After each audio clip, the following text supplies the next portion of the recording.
चलिए बच्चों, good morning.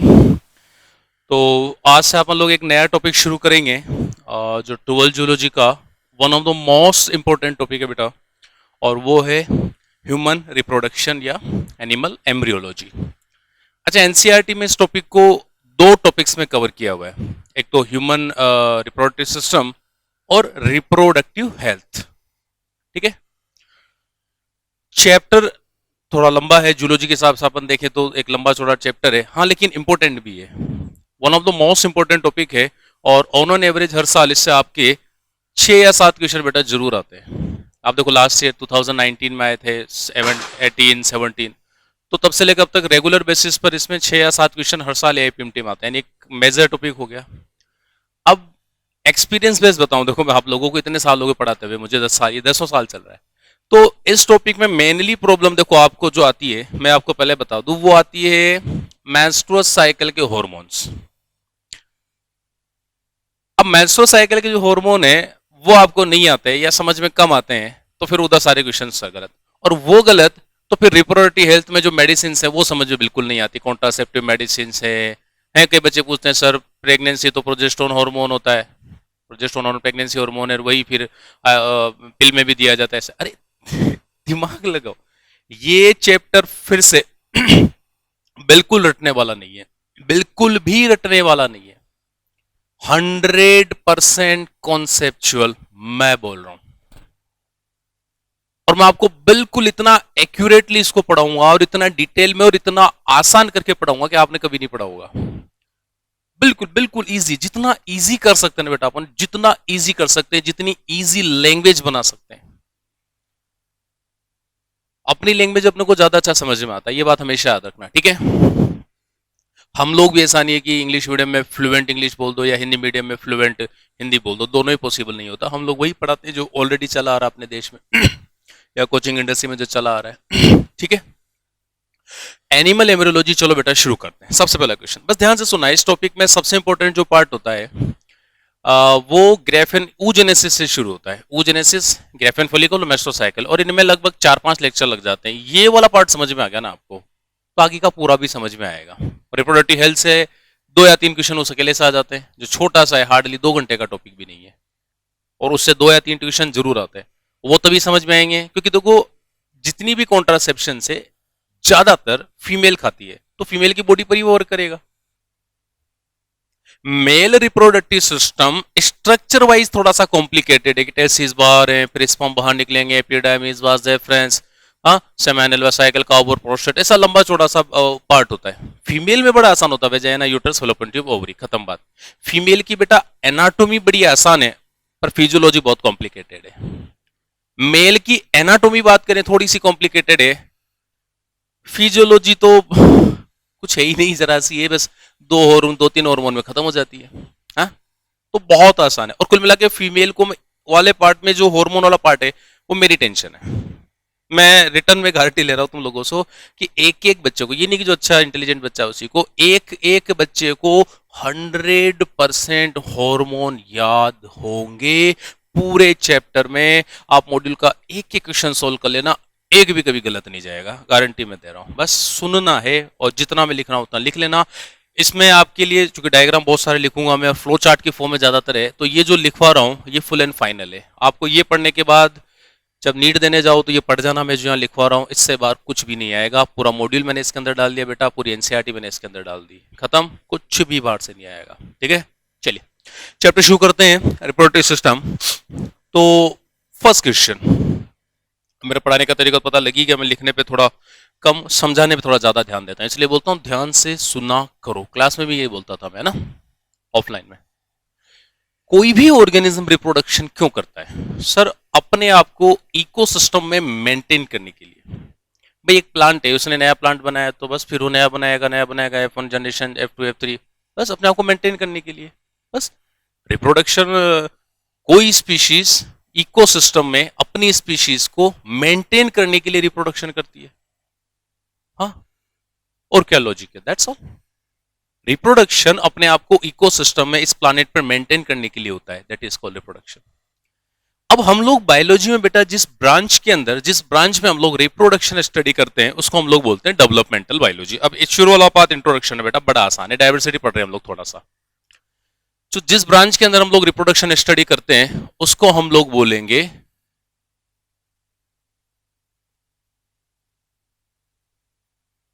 Developmental biology.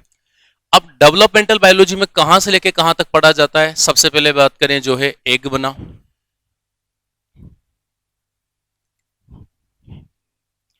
सबसे पहले बात करें जो है जाइगोट बना, उससे एग बना, सॉरी मैं खुद ही कंफ्यूज हो गया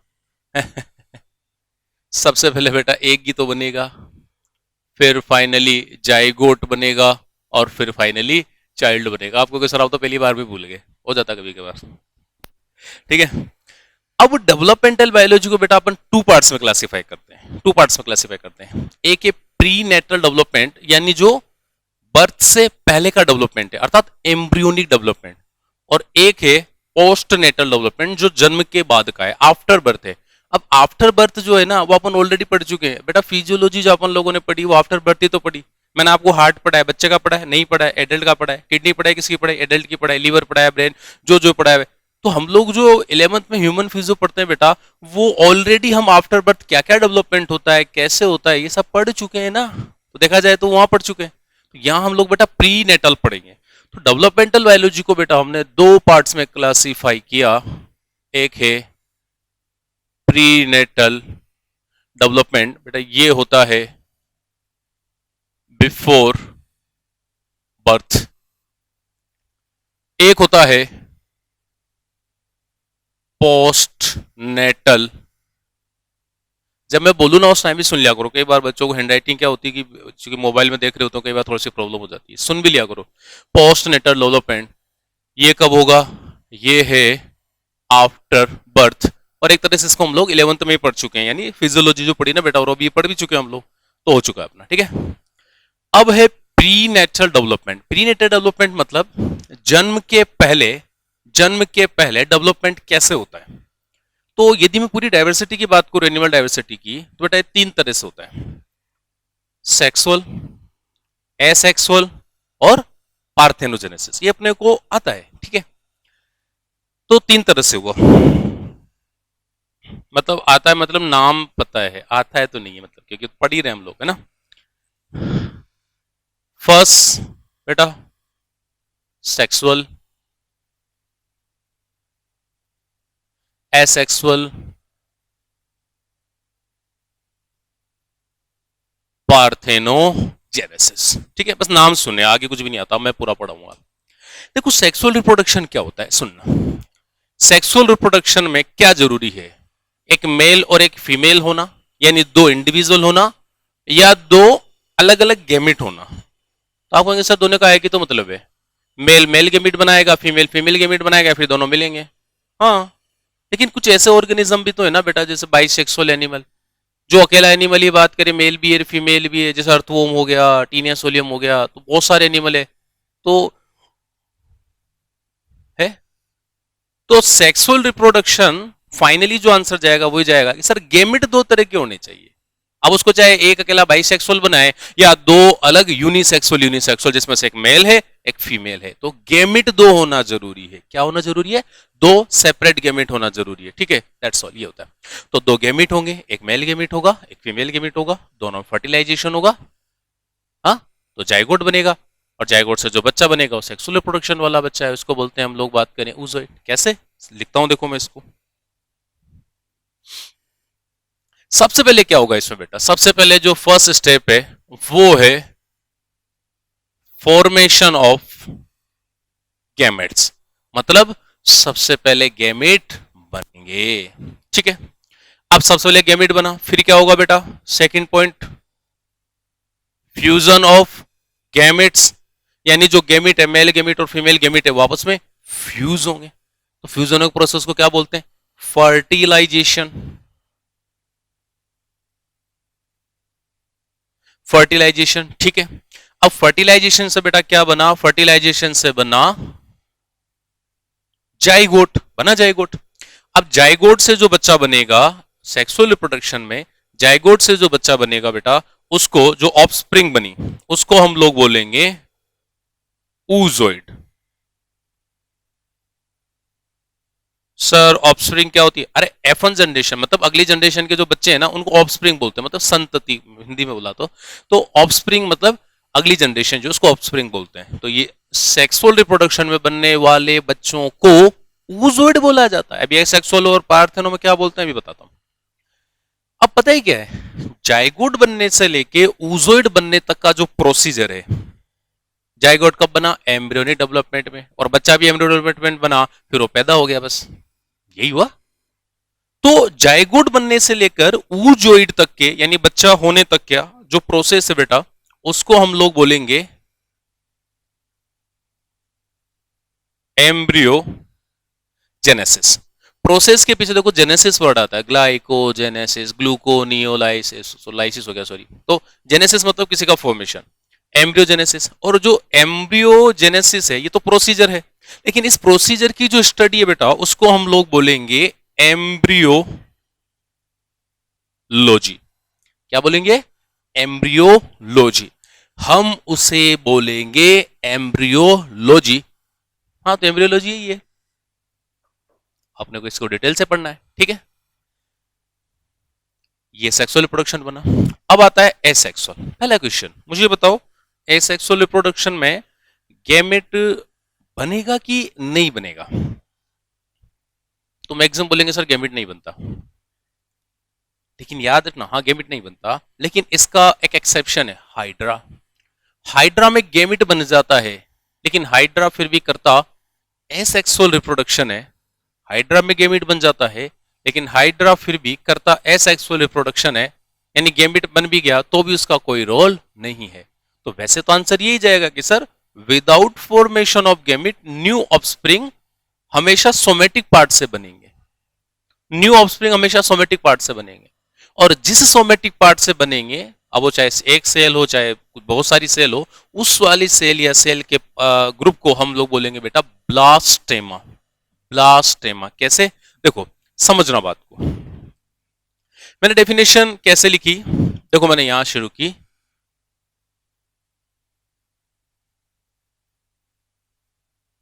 विदाउट फॉर्मेशन ऑफ गैमेट, यानी गैमेट्स का फॉर्मेशन नहीं होगा।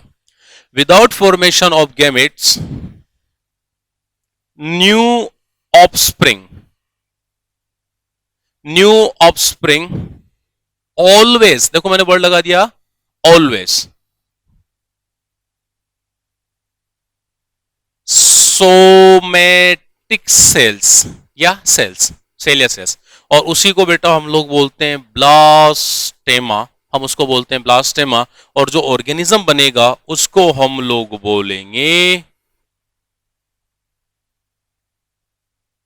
ब्लास्टोसॉइड। अब देखो ये जो मैंने लिखा है ये बिल्कुल सही डेफिनेशन है, लेकिन चूंकि इसमें हाइड्रा का एक्सेप्शन होता है कि उसमें गैमेट बनता है, लेकिन फिर भी उसका बात करें जो है कोई रोल नहीं है, तो बेटा सिर्फ एक हाइड्रा की वजह से, चूंकि एक्सेप्शन है और हमें डेफिनेशन ऐसी चाहिए जो 99% नहीं 100% सही हो। अब 100% तो कब सही होनी है, मतलब आप खुद दिमाग लगा लो 100% कब सही होगी? 100% तब सही होगी जो आप उसको यूनिवर्सली एप्लीकेबल करा रहे हो,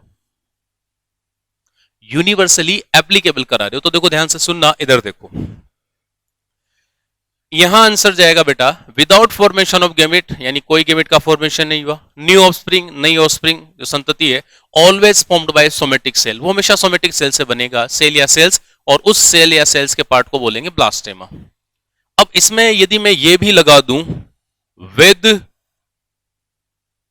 और विदाउट, मतलब गैमेट बन भी गया और ना भी बने तो भी कोई फर्क नहीं पड़ता, क्योंकि ऑफस्प्रिंग तो हमेशा, ऑलवेज वर्ड लिखा मैंने, always formed by somatic cell, हमेशा सोमेटिक सेल से ही बनेगा, हमेशा सोमेटिक सेल से ही बनेगा, और कोई ऑप्शन ही नहीं है, और कोई ऑप्शन ही नहीं है, सोमेटिक सेल से ही बनेगा।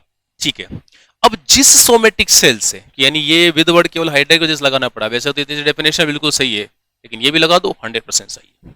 चलो ब्लास्टेमा किसको बोलते हैं, चलो कोई एग्जांपल देके समझाता हूं, ध्यान से सुनना। हम ब्लास्टेमा किसे बोलेंगे? हम ब्लास्टेमा किसे बोलेंगे? फॉर एग्जाम्पल मैं एक हाइड्रा हूं, मैंने बडिंग किया, अब बोले इस वाले पार्ट से बडिंग किया नहीं, इस वाले पार्ट से नया हाइड्रा बना, तो इसको ब्लास्टेमा बोलेंगे। सपोज मैंने इस वाले पार्ट से बात करें नया हाइड्रा बना सपोज, तो बेटा फिर इसको ब्लास्टेमा बोलेंगे। सपोज लेग से बात करें हाइड्रा बना, तो फिर इसको। यानी एसेक्सुअल रिप्रोडक्शन करने वाले ऑर्गेनिजम्स के अंदर जिस सेल या सेल से नई ऑफस्प्रिंग बन रही है, जो सोमेटिक सेल है, नई ऑफस्प्रिंग बन रही है, उसी पार्ट को बेटा हम लोग ब्लास्टेमा बोलेंगे। जैसे चलो एग्जांपल देता हूं, जैसे कि फॉर एग्जांपल मैंने एग्जांपल दिया कि जैसे बडिंग होता है, बडिंग किसमें होता है, जैसे चलो उसका भी एग्जांपल लिख देता हूं बेटा, हाइड्रा। हाँ, तो जिस हाइड्रा के जिस पार्ट में बडिंग हुआ वो भी ब्लास्टेमा बोले।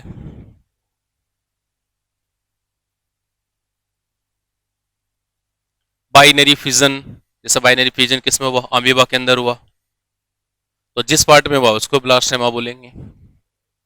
जैसे मैं बोलूं कि गैम्यूल्स बने, तो बेटा गैम्यूल्स जिसमें बने, जैसे कि एग्जांपल हो गया बेटा स्पॉन्ज, तो स्पॉन्ज में जो गैम्यूल बना है जिस पार्ट से, उसको भी हम लोग ब्लास्टेमा ही कंसीडर करें।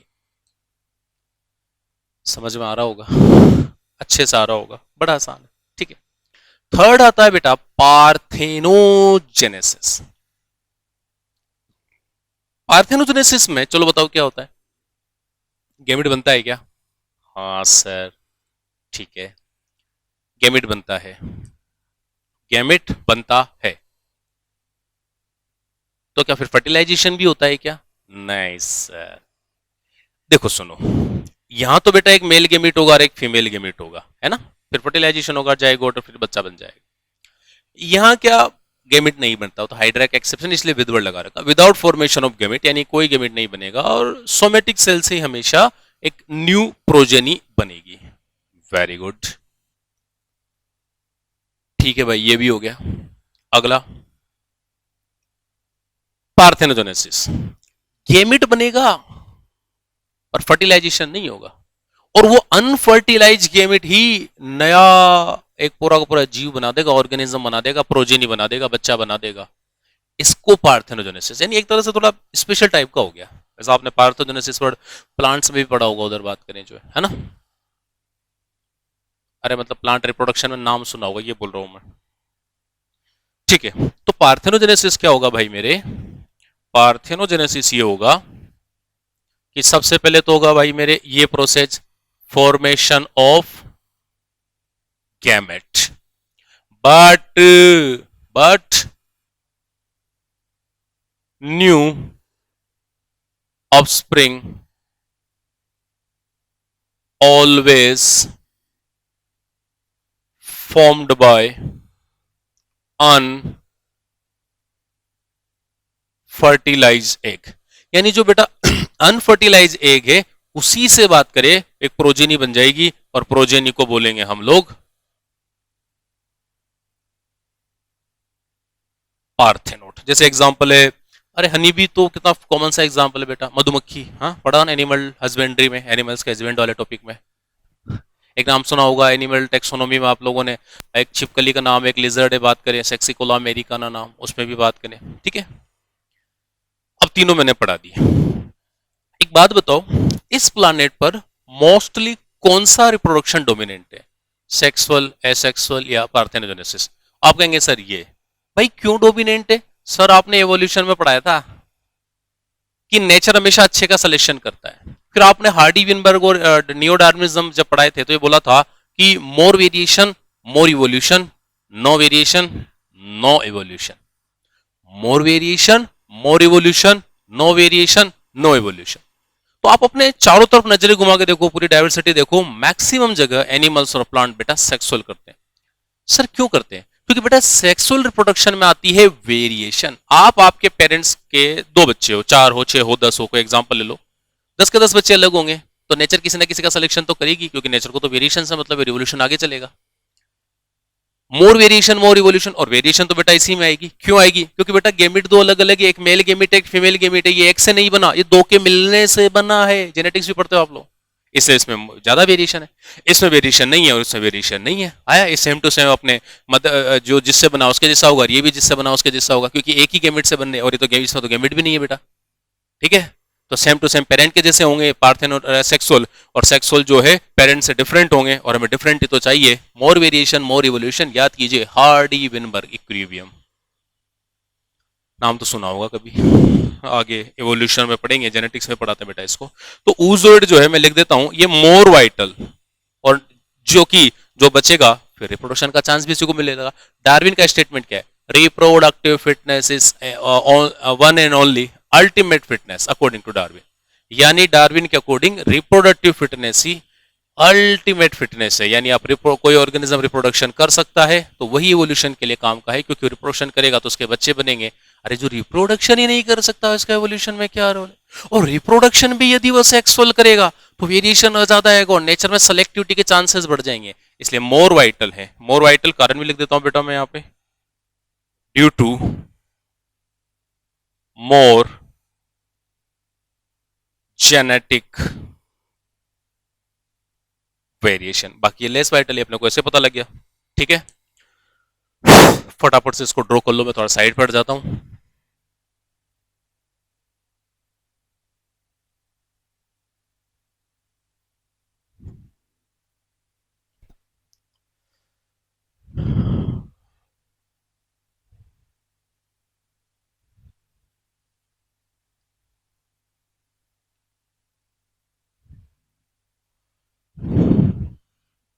चलो ड्रॉ करो, फटाफट करो।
चलो बेटा, बना लिया डायग्राम आप लोगों ने?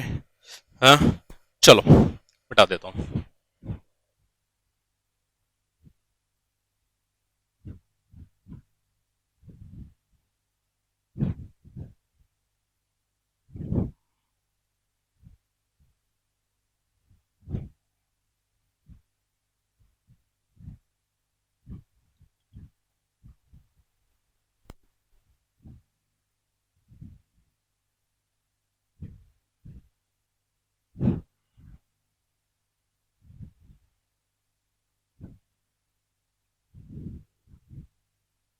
चलिए देखो, तो ये तो बेटा हुआ इंट्रोडक्शन पूरी डाइवर्सिटी का। अब आ जाते हैं हम लोग सीधा सीधा ह्यूमन रिप्रोडक्शन पे। ठीक है, तो सबसे पहले हम लोग बिल्कुल सीक्वेंस से चल रहे हैं अपन, बिल्कुल जीरो लेवल से। ठीक है, इससे ये मान लो कि मॉड्यूल से भी एक्स्ट्रा है कुछ कुछ, और कुछ मॉड्यूल में जो आलतू फालतू उसको मैंने एक तरह से हटा भी दिया। मतलब आपको ले दे के लास्ट में फुल एंड फाइनल ये पढ़ जाना नोट्स, इसके बाहर कुछ भी नहीं आएगा। ठीक है, इधर देखो, ह्यूमन रिप्रोडक्शन में अब हम लोग पढ़ रहे हैं बेटा सबसे पहले सेक्स ऑर्गन्स। सेक्स ऑर्गन दो तरह के होते हैं, प्राइमरी या असेंशियल सेक्स ऑर्गन्स, और दूसरे होते हैं सेकेंडरी या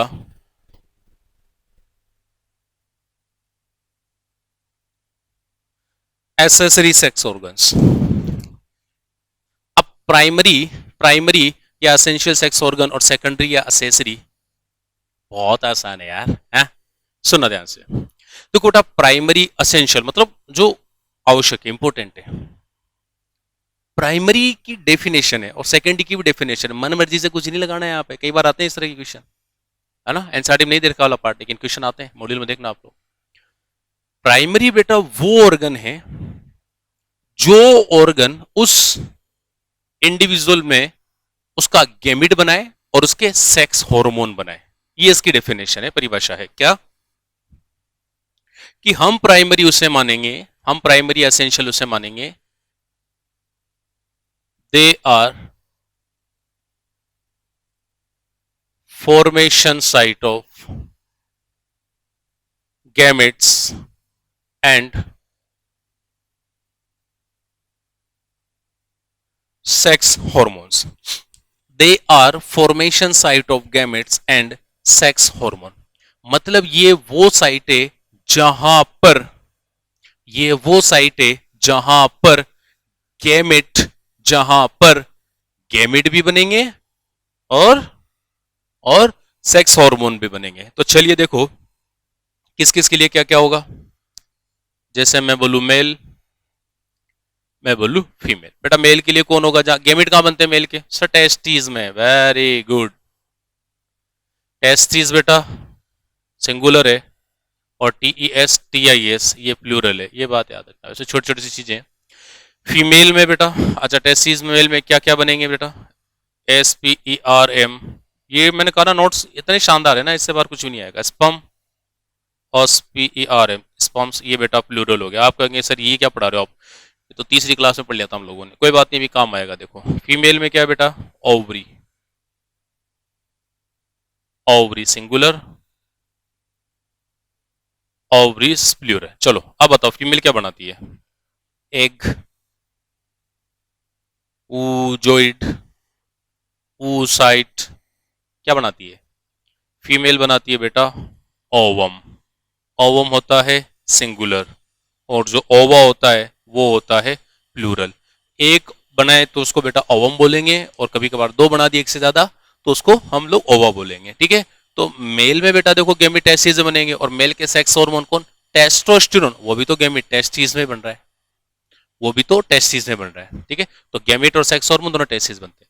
फीमेल की जो ओवरीज होती है उसमें उसका अंडा भी बनेगा, गैमेट भी बनेगा बेटा, और साथ ही साथ उसके एस्ट्रोजन प्रोजेस्टेरोन भी वही बनेंगे, तो सेक्स हार्मोन है इसके, ठीक है? चलिए इसमें रिप्रोडक्शन में एक भी क्लास मिस मत करना है, तो अगली क्लास उड़ जाएगी, फिर इससे सबसे बड़ी प्रॉब्लम ये होती है, आपस में कनेक्टेड होती है।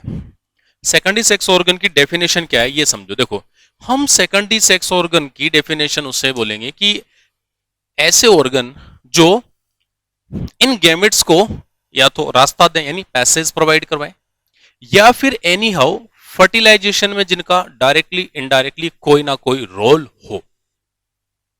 हम सेकेंडरी सेक्स ऑर्गन उन्हें बोलेंगे जो या तो गैमेट को रास्ता दे रहे हैं, मतलब जगह दे रहे हैं, है जाओ भैया यहां से निकल के जाओ, या फिर सीधा सीधा फर्टिलाइजेशन में उनका रोल है, किसी भी वे में डायरेक्टली हो चाहे इनडायरेक्टली हो, ठीक है? तो उसको हम लोग सेकेंडरी बोलेंगे। तो क्या डेफिनेशन होगी बेटा?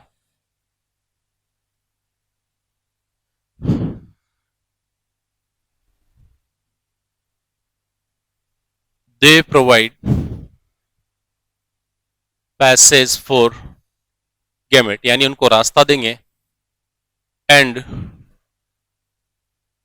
Also help in fertilisation. या तो रास्ता दे दो या फर्टिलाइजेशन में रोल प्ले करो, दोनों में से एक है तो भी हम उसे बेटा सेकेंडरी मान लेंगे, ठीक है? They provide passage for gamete and also help in fertilisation, मतलब दो में से कोई एक फंक्शन करेगा ना बेटा तो भी हम उसे सेकेंडरी मान लेंगे। अब किस किस के लिए कौन कौन होता है देखो।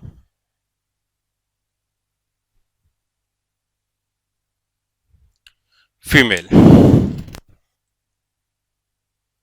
ठीक है। मेल के लिए क्या क्या बेटा देखो? एपिडिडाइमिस, वास डेफरेंस, अच्छा वास डेफरेंस होता है कि वासा डेफरेंस होता है?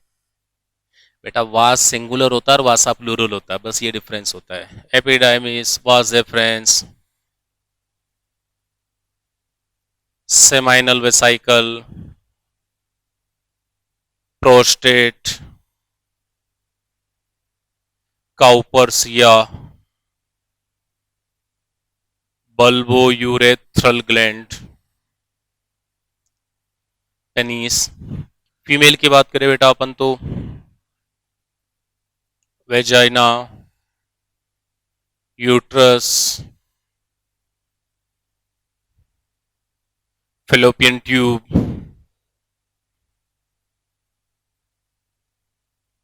बार्थोलिन ग्लैंड, ब्रेस्ट नहीं। एआईपीएमटी का क्वेश्चन है बेटा, ब्रेस्ट नहीं आएगा यहाँ पर। सर क्यों? तो सर फीमेल में ब्रेस्ट को प्राइमरी में भी नहीं आया, क्योंकि प्राइमरी में तो ओवरी आई है, और सेकेंडरी में वेजाइना, यूट्रस, फेलोपियन ट्यूब और बार्थोलिन ग्लैंड आ गई। तो सर फिर ब्रेस्ट कहाँ है? अरे भाई सुनो, ब्रेस्ट डेफिनेशन में कहाँ आ रहे बेटा?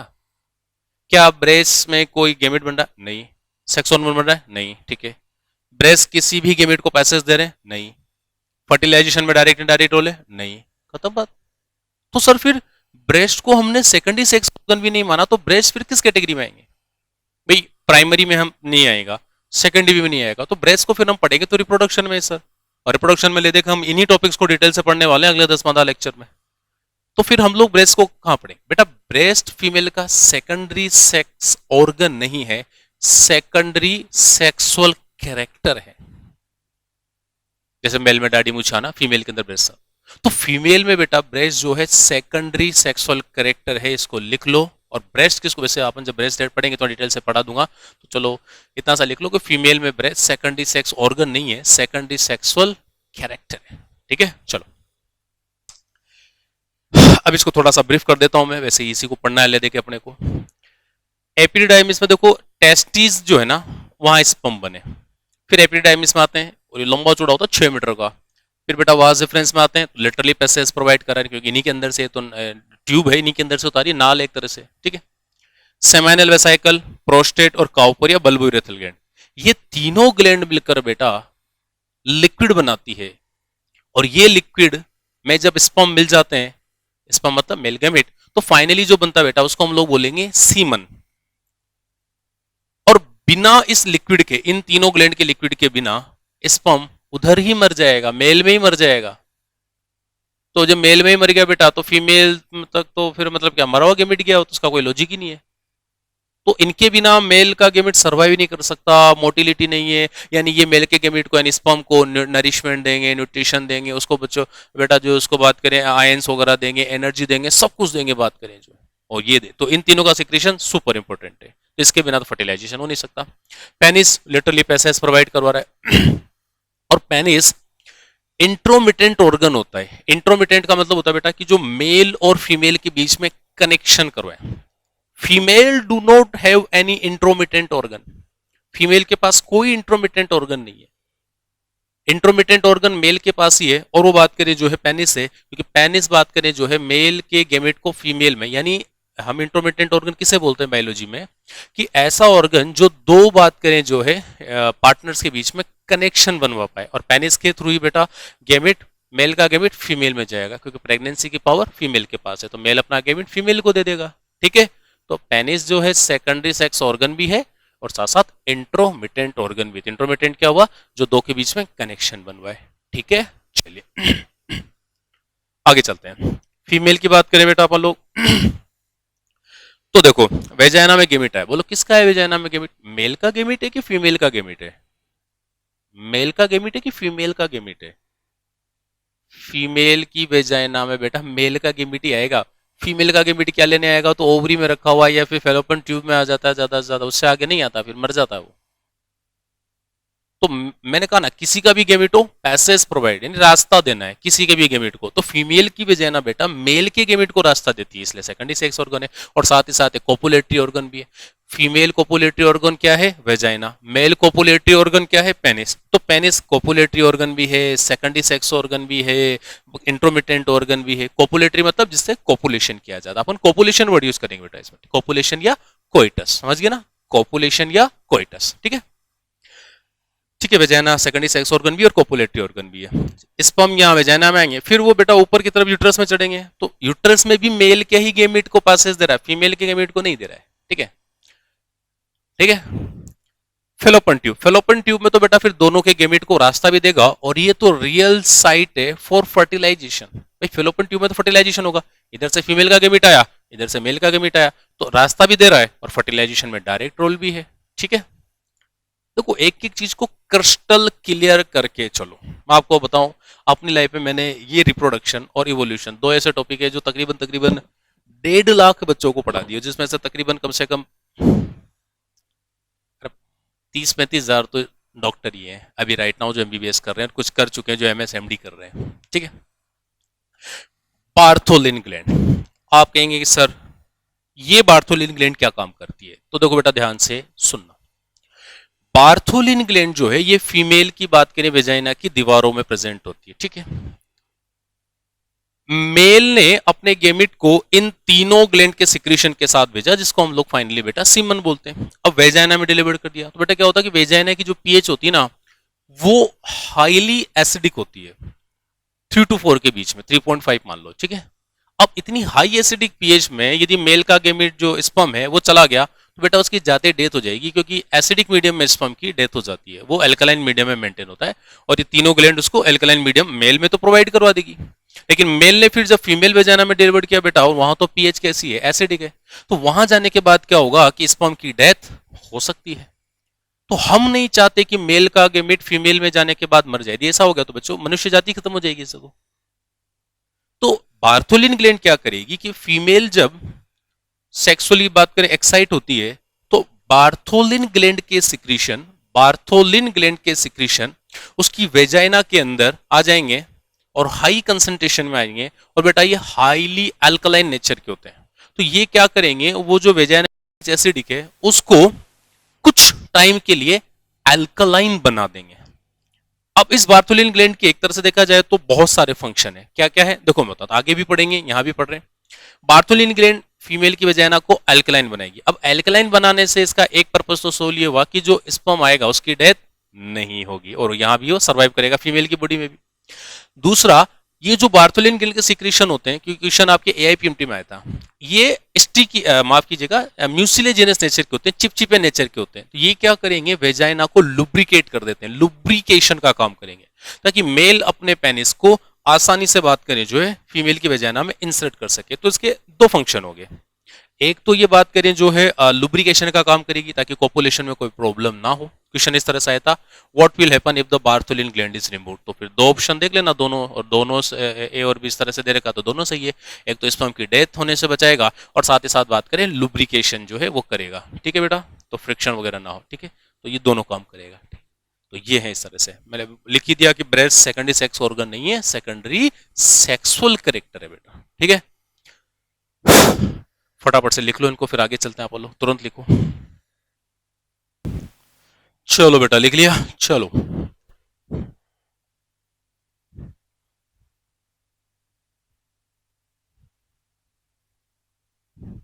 समझ में तो आ रहा है ना।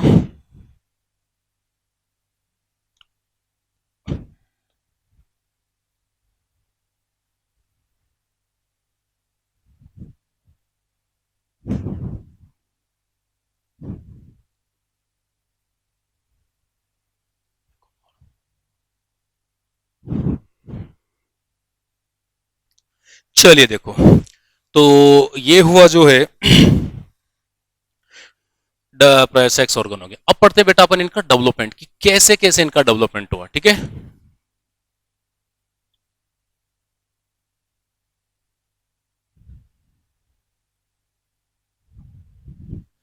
Development of sex organ. सबसे पहले प्राइमरी सेक्स ऑर्गन। अच्छा एक बताना भूल गया मैं, प्राइमरी को आपने एसेंशियल क्यों बोला, क्योंकि मेरे भाई यदि प्राइमरी सेक्स ऑर्गन ही नहीं होंगे तो गेमेट ही नहीं बनेंगे, सेक्स हार्मोन नहीं बनेंगे, मेल मेल नहीं बनेगा और फीमेल फीमेल नहीं बनेगी, क्योंकि सेक्स हार्मोन ही तो आपको मेल को मेल बनाता है, फीमेल को फीमेल बनाता है।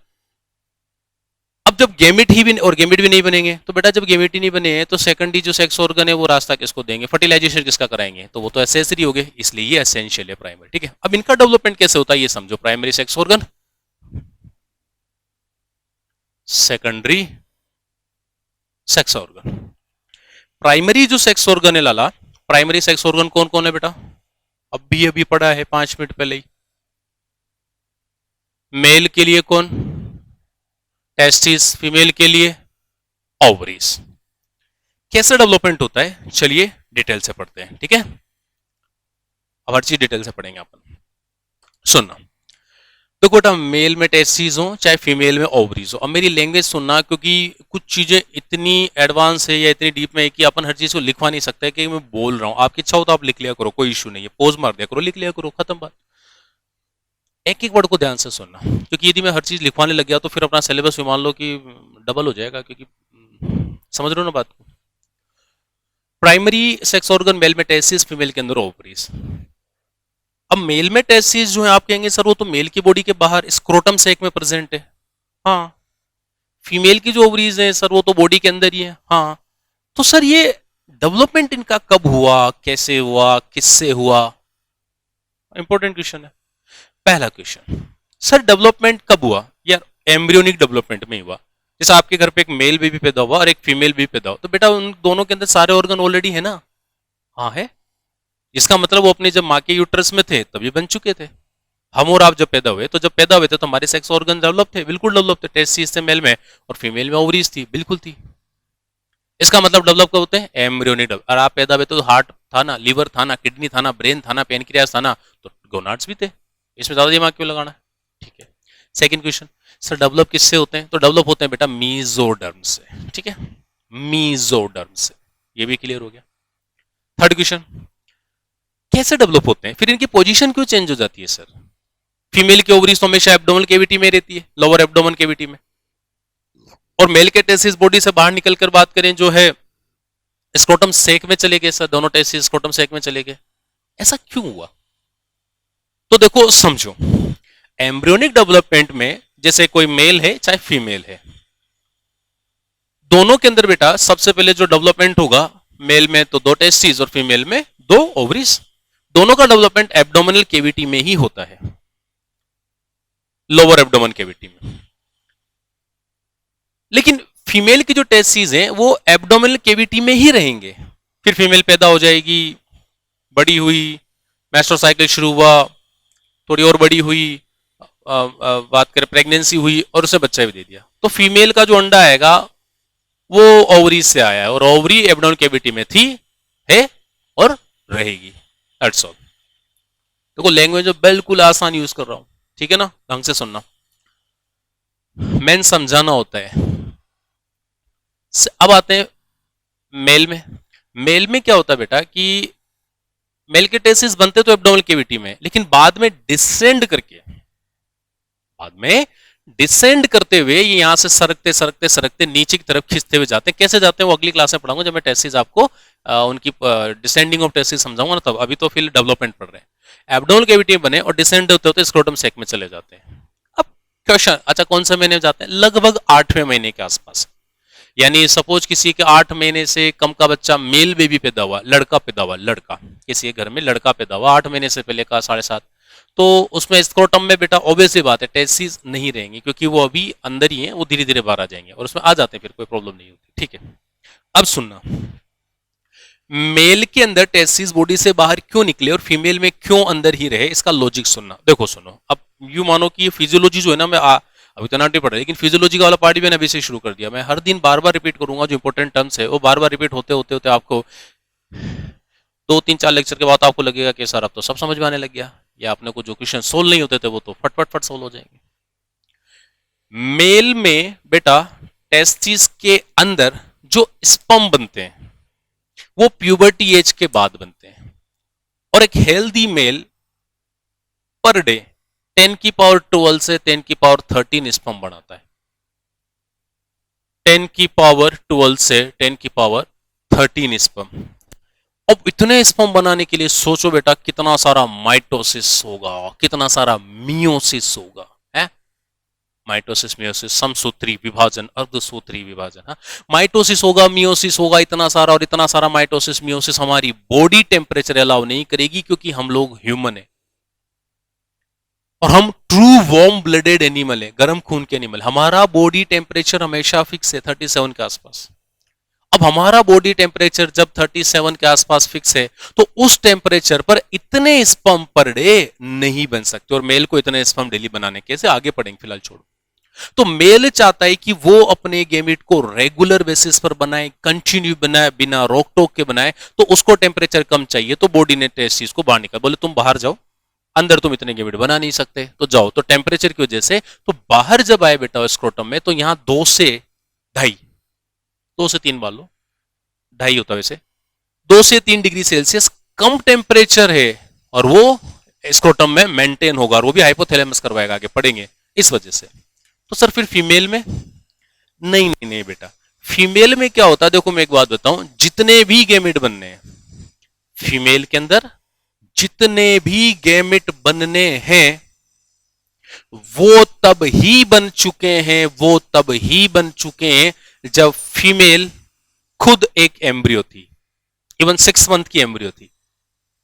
यानी एक बड़ा सरप्राइजली स्टेटमेंट जो आपको बड़ा सरप्राइज करेगा कि हम लोग, आप में, हम सब लोग, एक कैमरे वाले भैया, सब, हम सब मनुष्य जितने भी हैं, हम सब लोग हमारी नानी के यूट्रस में ही बन चुके थे।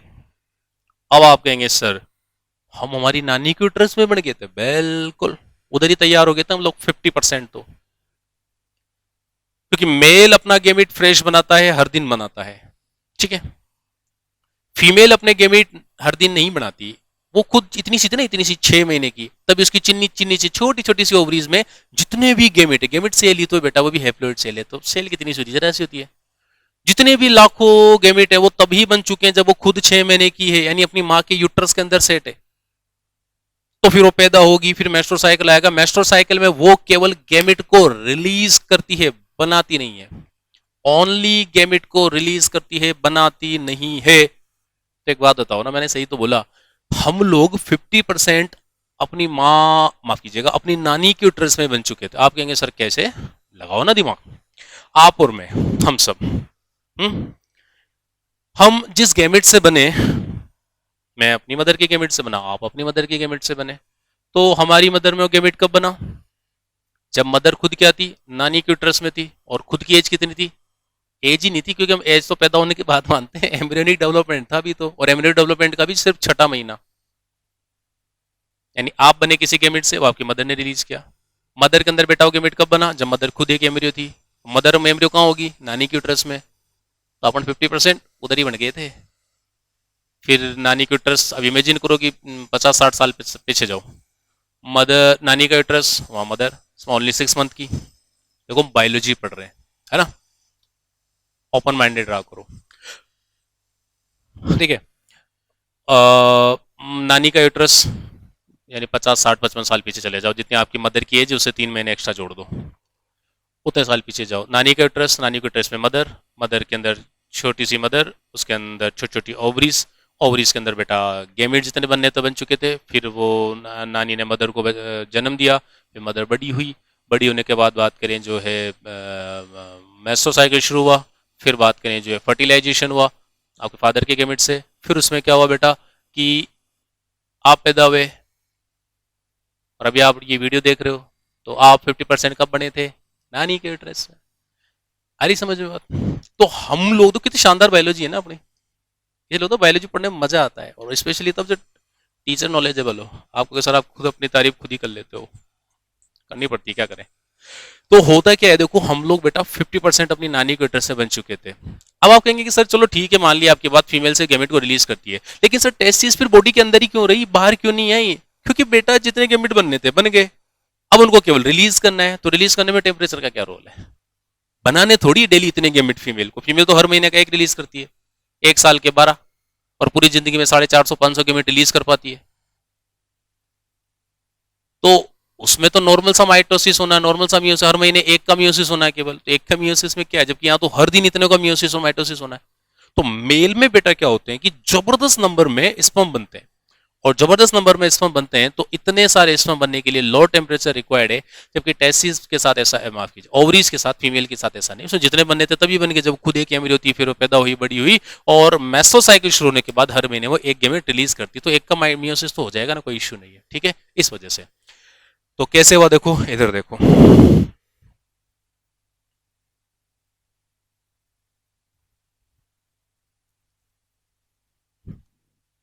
मेल और फीमेल में मैं लिख देता हूं किससे डेवलप हुए बेटा, developed by mesoderm and situated, कहां सिचुएटेड है, situated in abdominal cavity, abdominal cavity में, ठीक है। लेकिन क्या होगा बेटा, फिर दोनों में अलग अलग हो जाएगा, मेल फीमेल में। मेल में क्या होगा, टेस्टिस डिसेंड्स इन स्क्रोटम सेक, कब, after 8th month of IUL। Sir IUL क्या होता है, IUL की फुल फॉर्म होती है बेटा इंट्रा यूटेराइन लाइफ, या साधारण भाषा में बोले एम्ब्रियोनिक डेवलपमेंट, यानी भ्रूणावस्था के टाइम, एम्ब्रियोनिक डेवलपमेंट में, एम्ब्रियोनिक डेवलपमेंट के 8वें महीने में, यानी पैदा होने के बाद नहीं, 8वें, यानी मेल पैदा हुआ बेटा, इसमें स्क्रोटम में टेस्टिस है, लेकिन वहां 7 महीने का मेल बेबी पैदा हो गया, किसी के घर पे लड़का पैदा हुआ, इजीएस्ट लैंग्वेज यूज कर रहा हूँ, लड़का पैदा हुआ, तो 7 महीने से पहले का पैदा हो गया ना, तो उसमें स्क्रोटम में टेस्टिस नहीं होंगे, बाद में आ जाएंगे अपना आप ही, कोई प्रॉब्लम नहीं, लेकिन अभी नहीं होंगे। इसका कारण भी मैं लिख देता हूँ, टेस्टिस बाहर क्यों है, क्योंकि बेटा लो टेम्परेचर चाहिए, और कितना, 2 to 2.5 डिग्री सेल्सियस, लगभग इतना। फीमेल में क्या रहेंगे बेटा, फीमेल में टेस्टिस नीचे नहीं आएंगे, ovaries remains inside abdominal cavity, abdominal cavity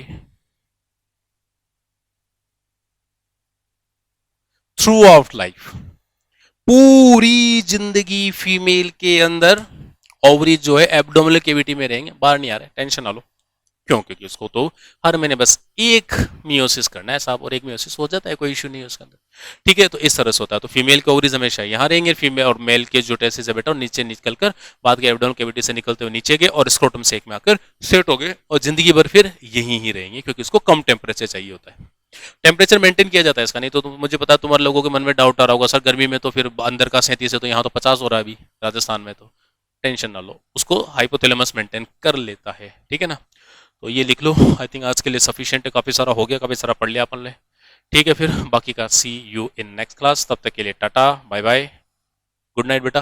primary sex organ का डेवलपमेंट पढ़ लिया, अगली क्लास में आप आते हैं अपन सेकेंडरी सेक्स ऑर्गन का डेवलपमेंट पढ़ेंगे, यानी बाकी के जो ऑर्गन है, ठीक है। बाय।